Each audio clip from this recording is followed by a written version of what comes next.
So good morning, guys. I'm Dr. Carolyn Zeiker. I'm a pediatric physical therapist here in Austin, Texas, and owner of Boost Babies. And I want to welcome y'all to our very first family health support meeting. The purpose of this meeting is to create a space where parents can receive community education and support from healthcare providers. I want to welcome our special guest host, Emily Blewett. Say hi, Emily. Hi. She's a NICU nurse and certified lactation counselor and owner of Infant Basics and Toddler Training. She's going to be an excellent resource for y'all today to listen to. So we're going to be leading a discussion covering topics including infant and child development, where we're focusing on movement skills, sleep, nutrition and feeding, and caregiver support. So we're going to start off by addressing some common questions we received surrounding these topics from the community, and then we'll open up the discussion to y'all. Your computers are muted for now. Please keep them muted unless you're asking a question or sharing. So I'm going to start us off by some questions that I received from the community. I received a few questions regarding flatheads, helmets, and torticollis. So many parents want to know what to do if they notice a flat spot or if their baby is using one side more than the other. So if you see a flat spot that is noticeable on your baby's head, if you see them using one side more than another, if your baby appears to have difficulty rotating their head from side to side, or when they're sitting up, they're holding their head off to one side more often than another, those are very good indications to see a clinician, like a physical therapist. In the state of Texas, you have direct access to physical therapy without having to see your primary care physician. Your physical therapist is able to evaluate for torticollis or any red flags that they might identify and need to send you to the correct provider.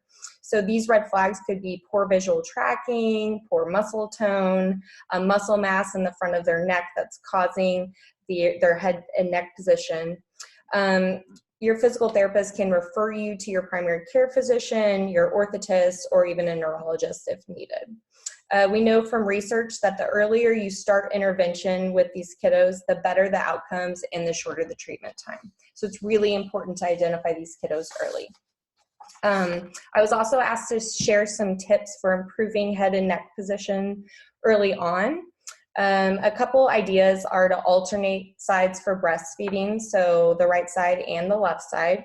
Also alternate the side where you bottle feed. I know it's really easy to get into a habit of feeding on one side, but if you alternate the other side, that will change where their head and neck position is early on. Another thing you can do is change their sleep position, not meaning back to sleep, but changing actually the location of their crib or bassinet in the room. So changing the side that they sleep on or the angle that they sleep on can change what they're seeing in their environment and help their head move in a different way. Also, I want to emphasize to continue tummy time. So your goal would be 10 minutes twice a day. And this can definitely be in modified positions. So using your chest, using a towel roll or blanket roll under their chest so that they can push up a little bit more and be more successful. Also, I would recommend that you avoid putting them in buckets for extended period of times. Buckets are like car seats and swings and slings. So those are the main points with torticollis. Do you have anything to add, Emily, on those? No, those are great points. I would learn some things. Yeah. Right. Okay, so a couple more questions I received was how to improve rolling skills for babies, and this was more from babies ranging from 4 to 6 months.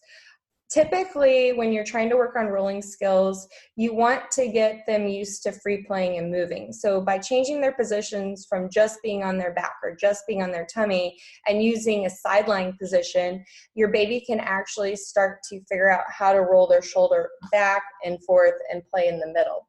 So if you have a little baby and you actually place them on their side like this, then they can work on moving forward and backward. This is obviously not a real baby, it's a doll.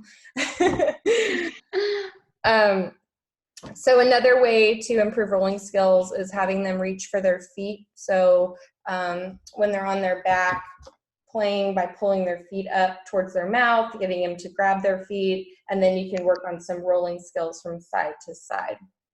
A final one that you can do is when they're on their tummy and propped up on their tummy on a blanket roll, you're trying to get them to pivot from side to side to increase that movement. So you can do that by touching their feet or putting a toy out front to help with that pivoting movement. The last question that I want to address before I shoot it over to Emily, I received was on crawling. So one of the parents had a question about a wonky crawl, which I'm assuming meant kind of using one leg up and one leg down, just kind of an asymmetrical movement pattern. The biggest thing with that is you want to make sure that if you see their right leg up all the time, that they're able to also put their left leg up. So a quick weight shift on their bottom so that they're actually able to get their other leg up is really important to promote symmetry. So the idea is you don't want them to repeat that pattern of only moving that one side over and over and over again. You want to see it on both sides. You can also promote this symmetry and this hip muscle strength by having them play in kneeling positions at the furniture, having them play in half kneeling positions where one knee is down and one foot is up at the furniture, and then also performing sit to stands from your lap. So placing them in your lap, having them try to reach up on the couch to get a toy. That's really great for hip muscle strength. So if there aren't any questions, Emily, anything you want to add there? No, I love all those tips. Thank you. Okay, I am gonna spotlight Emily now, and she is gonna take over. Okay. Okay, so my name is, like she said, my name's Emily. So I got some questions, and I'm going to do about dropping the swaddle and about a good bedtime for a 3-month-old. And since they happen around the same time, I'm going to just touch on these both. So 3 months old is a very sweet time. Lots of 3 big transitions happen at this age, and also their little emerging personality, you start to see it and they start to interact with you more. So it's just really nice. Those first few months are always the hardest. But at 3 months, one thing that happens is that they can have a higher fever threshold. So instead of 100.4, they now can tolerate a temp up to 101.5. This is because our immune system is mainly housed in our gut, and a big gut maturation happens at this age. So the magic immunity fairy shows up.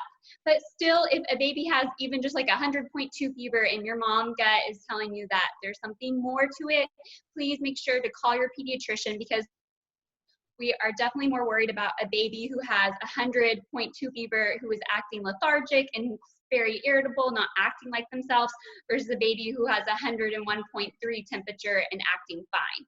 So you know your baby best, so just always follow whatever your mom gut is telling you. The second transition that happens at this age, at 3 months old, and babies who are around 12 pounds, is if they're healthy, gaining weight, they don't need any more middle of the night feedings. And with Moms on Call, we always focus on nutrition first and foremost. So the Moms on Call in their books or their scheduler app, they have schedules based on the baby's age, so how many feedings they need each day.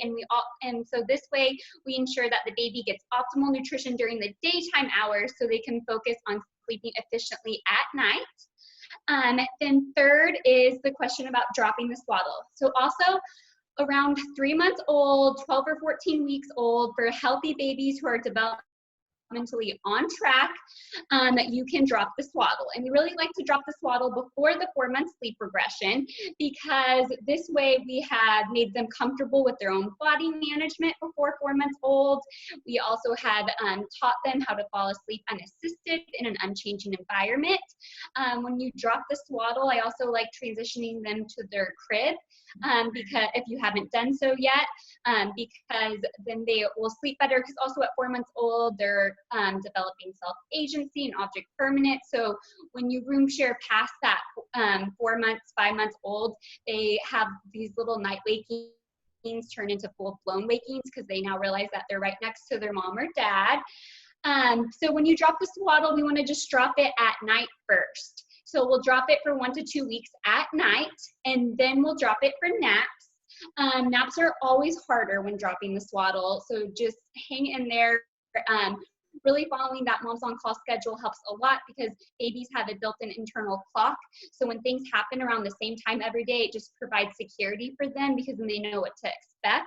Also, make sure you have the right white noise machine. I love the Hatch or the Electrofan. Those are way louder than the Dome or Marpac. Those just aren't loud enough, and so it doesn't help them get into that deep restorative REM sleep. And especially with babies who are in the newborn stage, they spent 40 weeks in a loud womb. And so when you can provide that white noise, it really provides comfort and relaxation to them. And so a good time to for bedtime is once for a 3-month-old is between 7 and 8 p.m. Actually, when you get them to bed earlier, they will sleep a longer stretch for you at night and also fall asleep a lot faster. Because when we have an overtired baby, just like us, if we miss that window, it just takes us longer to fall asleep and it's harder to fall asleep. So between 7 and 8 p.m. is a great time to have a bedtime for babies at 3 months of age and older.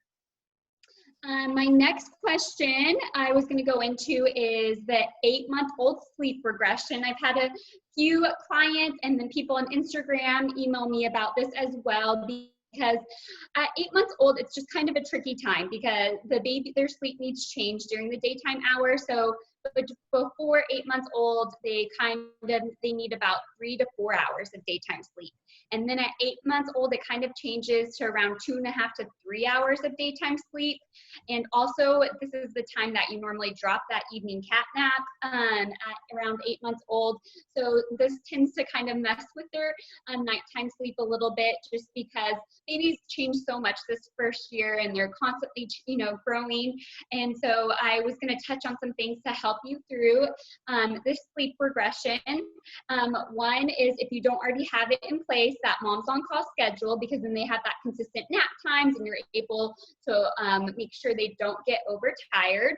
Second is the white noise machine. And third would be make sure that they're falling asleep on their own, because babies, when you lay them down after around that 4-month-old sleep regression, if you lay them down by rocking them or bouncing them or feeding them to sleep, they're going to need whatever put them to sleep to put them back to sleep throughout the night. So just making sure that they're falling asleep independently. Another tip would be, if you're dropping that evening cat nap, you probably want to move bedtime up, so 15 to 30 minutes earlier. So if the bedtime's 7:30, you may have to do 7. Just help them not get so overtired at night.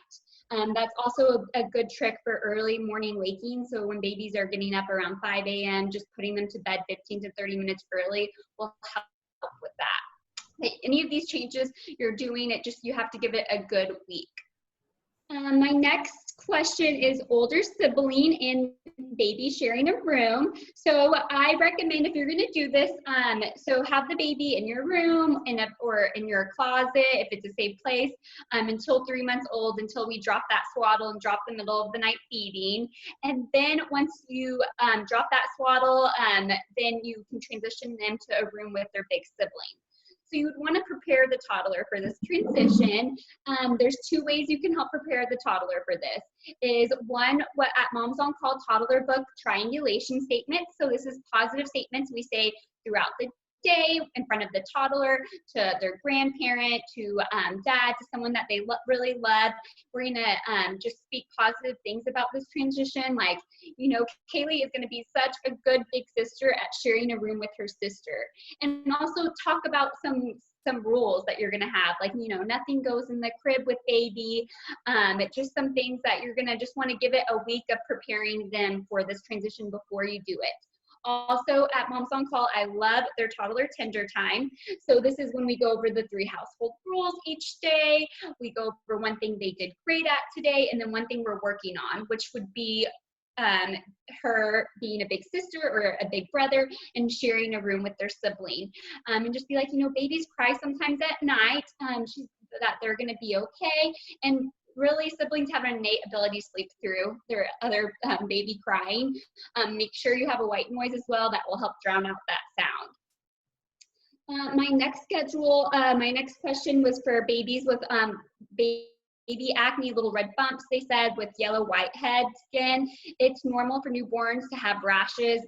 Barely any newborn has perfect skin. That is totally normal. So baby acne is the small red bumps, and then milia is the tiny white bumps that you see on your baby. Nothing's gonna make these go away. It just takes some time. Just don't use soap on their face, no soap on their genital areas. That's irritating to that area. Just use warm water and a washcloth.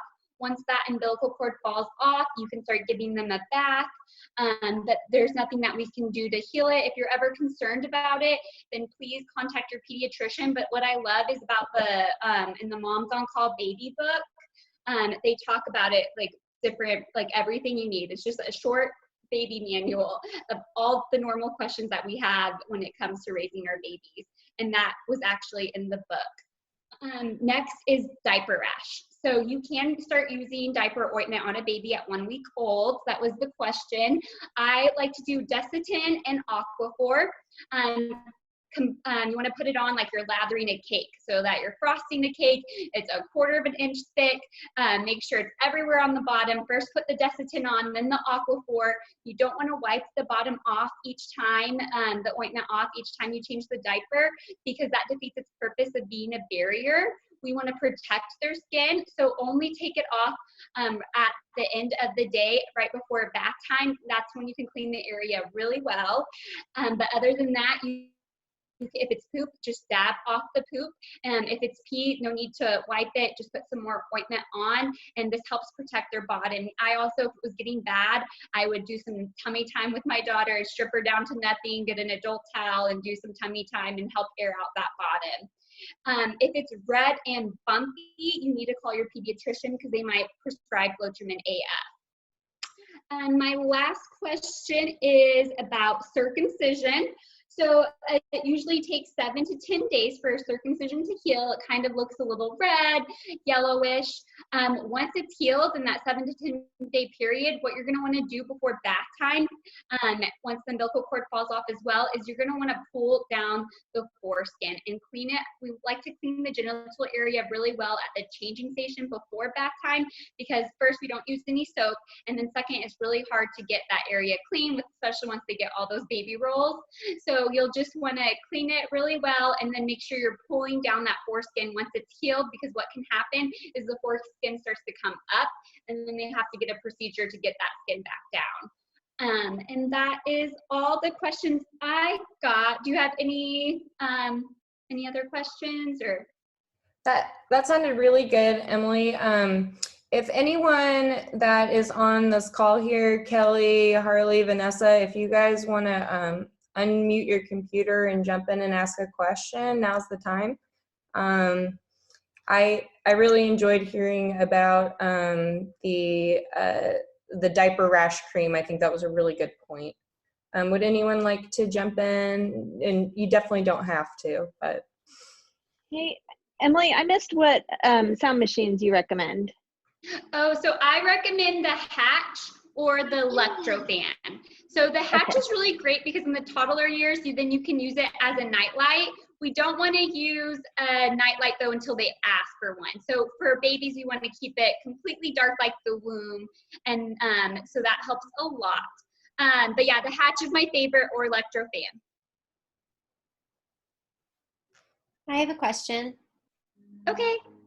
I'm sure I've asked you before, but telling the difference, or I guess how to know when your baby has an ear infection.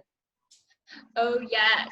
So Harper actually is on a month of an ear infection right now. I'm very familiar with ear infections. Our daughter, when she started daycare, she started getting tons of colds, so constantly runny nose.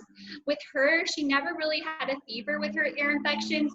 What happened was she just had a runny nose and she was very irritable. And since we've done Moms on Call, she was sleeping through the night since she was 3 months old, and she just was waking up a lot. So my mom gut just told me, I was like, I think something's wrong. So if they have that runny nose, a cold, and they're just extra irritable for 3 days in a row, then you can take them just to be safe and get their ears checked.